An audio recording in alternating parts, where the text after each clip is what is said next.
All right, so I wanted to hop on here and talk to you guys about the gift of delegation. There's really not that much information out there on delegation, how to tell people to do this thing, do that, XYZ, especially for people around my age. I'm about 28, I'm a mindset coach, and I help people adjust their mindset so they can make more out of their life and get more of what the whole entire world wants, which is a better you. It's a better life for themselves, a better self for their loved ones. This is what I help people do. So I wanted to make this video on delegation and to kind of look at the virtue of delegation and what goes hand in hand with delegation, which is another virtue. This virtue is called obedience. So what is obedience? What is delegation? Delegation is the ability to transfer work, responsibility, mission, and zeal to other people in order to accomplish things. The reason a person is going to delegate is because it frees up their time to do more important or larger plays, larger moves that affect people at larger levels. Now, if you're holding on to doing smaller responsibilities, that points inwards to issues that might be going on inside yourself. Those are issues with self-discipline. Those are issues with lack of trust. That's lack of trust in your team, lack of trust in their abilities. So being able to delegate, that's only a symptom. What the larger whole is, it's zeal for the mission, zeal for the purpose. Now, when you have a strong sense of that, it gives you a deep sense of fulfillment that other people don't necessarily have awareness of. Now, when you delegate people that have somewhat of the same mindset or somewhat of the same stakeholdings, you delegate to them and they're in a lesser position, you give them the opportunity to feel the fulfillments, and you give them the pressure and the charge and the permission to participate in something you are fully and firmly convicted that is going to make their lives and other people's lives better. You owe it to yourself to delegate. Not only does it make your life better, but it makes their lives better when they don't have that zeal and mission inside themselves. Look, I get it. I've been at work, been not challenged, unfulfilled, bored, watching somebody else take credit. Heck, I've even been in universities where I had all that stuff, lack of trust, and I had to get this grade in order to make sure that my future was not jeopardized by other people. And I'd work and I'd see bad work ethic inside of other people.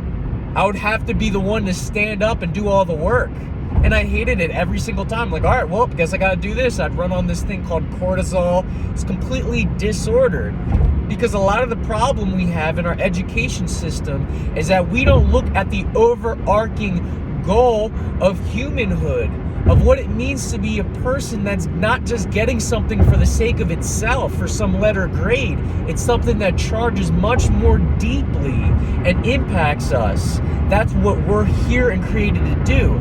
The problem is a lot of people, they go into these jobs, they go into these majors not knowing what they want to do, why they're here on this earth, so they're just trying to figure it out.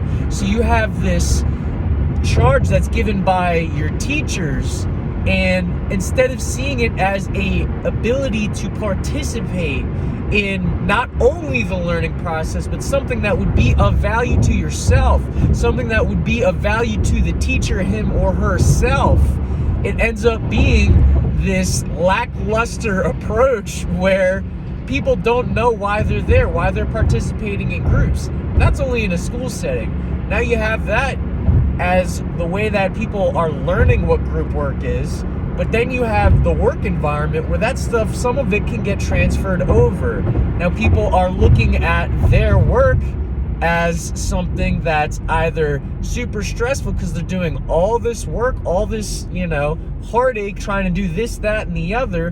Meanwhile, you have people that aren't living up to their potential in the work environment, and you're wondering what you're doing wrong. You're wondering, But a lot of people are becoming self-focused. They're not looking at what they could be doing to maximize their atmosphere, to look outside of themselves. Why? Because they haven't looked at those deeper questions inside of themselves. How can I make things better? How can I contribute more? What am I going to become when I do this stuff? Do I truly believe that this is going to be the best thing possible? If you don't believe that it's going to be the best thing possible, well, then it's time to start asking yourself some tougher questions.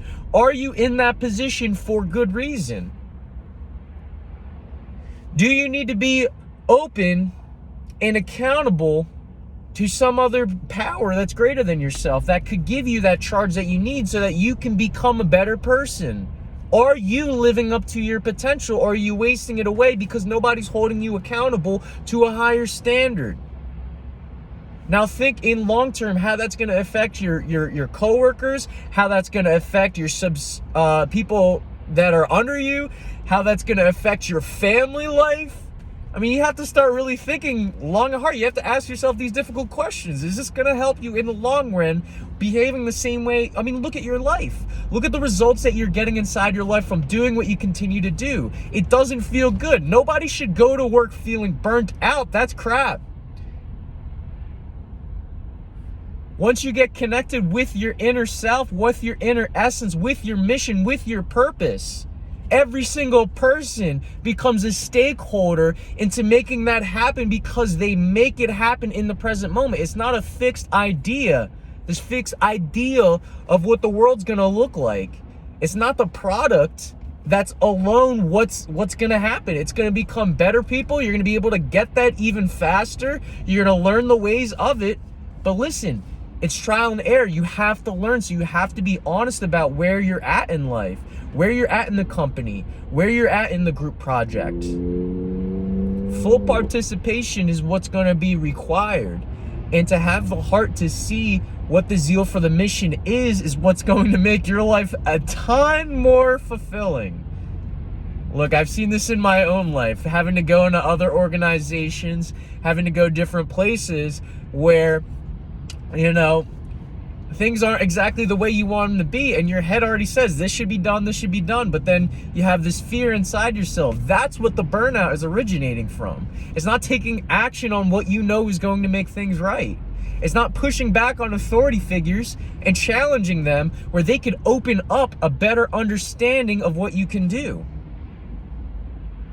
Now, next is obedience. What exactly is obedience? What I've learned in my own experience, understanding what obedience is, it's following the orders that you've been given by somebody else. Now, there are times where you are under the obedience where it seems to be a trial and error by your boss. Is this going to help? Is this going to help the situation? We got to try something. Well, this is why your critical thinking is going to help. This is where your transparency is going to help. This is from the core, that back and forth with you and your boss is what obedience actually is. When you have true obedience and you have an amazing authority figure to obey as well, and humble yourself. Consider somebody that's in a better position as having something better than yourself. So you will always learn when you have that, and then all you have to do is obey. What I've come to learn through understanding what obedience is when you have that interaction, you get access to all the relationships that they have, that they've done that with. So they've had an understanding, a layout of the land. They've had the knowledge and understanding of what to expect, what's out there. And they have other people that they're doing that with. That's why they're in positions of higher authority. Think about authorship. You're writing something, you're creating something. These are what these people are creating. They're creating an atmosphere by working together. This is all obedience is. So once you capture the essence of obedience, obedience is going to help you to tap into that resource. But it means participating in the mission. Then you're united. Now you have extended arms. You have other arms that'll help you out. You have other hands. You'll have other feet that they're going to help with the mission. But if you don't align yourself to the mission, that's where a lot of the problems come in. That's where the burnout comes in. And when you're against other people, that it's like, why is there something in the way from me sharing this? What is getting in the way? That's all you're asking every time, you know, you're being held accountable, you know, and sometimes it's just a misunderstanding, but you have to ask yourself those tough questions. Am I really in what I'm in for the reason that I've said I'm in for it? Do I really care about the people that I'm serving? What's really awesome is when you're in the leadership position, you see that people aren't. You can give them delegation because you'll tell them straight up why they need to do what they're doing, why you need help with what you're doing, because you can go do X, Y, Z. Because if you don't have the time, you have to ask people for help. How are you going to achieve it if you're trying to do it all and you're burning yourself out? It doesn't make sense. But if you share that with somebody, not looking at them as bad or as incompetent, as terrible, but with the burning zeal for the mission, come on, every single hand that gets in touch with something that is lively, of life, is going to benefit. So you have to humble yourself into this virtue of obedience.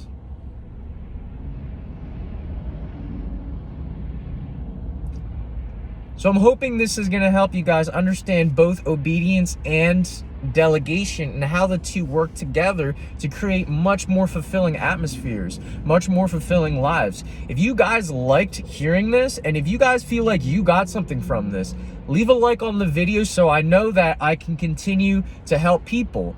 Let me know that said obedience. Tell me what I can do, to further this mission, to help people adjust their mindsets, to make their lives better, and to live to their full potential.